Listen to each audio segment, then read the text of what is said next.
lumalabas, Congressman, parang apat ba yung nagte-testify, collaborating na siya yung nag-mastermind? So parang 4 versus 1 o versus Garma yung senaryo ngayon?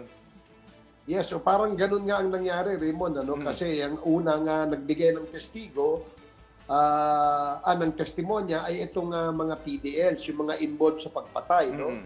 Sinabi nila na ang nag-utos sa kanila at kumontak sa kanila yung Mr. Art Narsolis. Yung Art Narsolis, dating boyfriend ni Colonel GM Garma. Okay. Kaya nagkaroon po ng kaugnayan si Colonel Garma dito sa plano dahil ang pagkakabanggit sa kanya ay hindi lamang binanggit nitong dalawang PDL o dalawang prisoner, kundi kasama na rin yung pagbanggit sa pangalan niya ni Superintendent Padilla, yung warden ng Davao Penal Colony. So, tatlong nagbigay ng sinumpaang salaysay na itinuturo o dinadawit siya at saka si Colonel Leonardo as against sa kanyang mga denial. So, kung titimbangin natin, mukhang mas kapani-paniwala yung nagbigay ng sinumpaang salaysay kumpara natin doon sa kanyang mga denial. So paano ba lumutang pala bago, kumbaga, may nag-testify, bakit, paano nakaladkad itong pangalan ni Colonel GM Garma, Congressman Acer?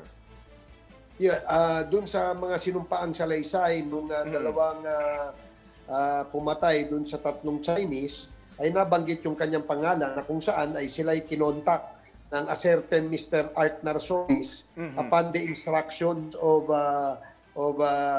GM Garma, no? Na may operation at merong, ibig sabihin operation, merong pong ililikidahin, no? Sa loob ng presuhan na kung saan ang involved ay si Colonel Garma o GM Garma na siyang nagplano nitong pagkakaplano sa pagpatay. Ito, siguro initial assessment doon sa naging testimonya ni Espinido and now yung pagkakadawit ni Garma and corroborated by 3 testimonies, sworn affidavits ng mga testigo. Sa tingin niyo talagang na-establish na mayroong systematic at talagang well-orchestrated na extrajudicial killings sa nangyari na anti-drug war noong past administration?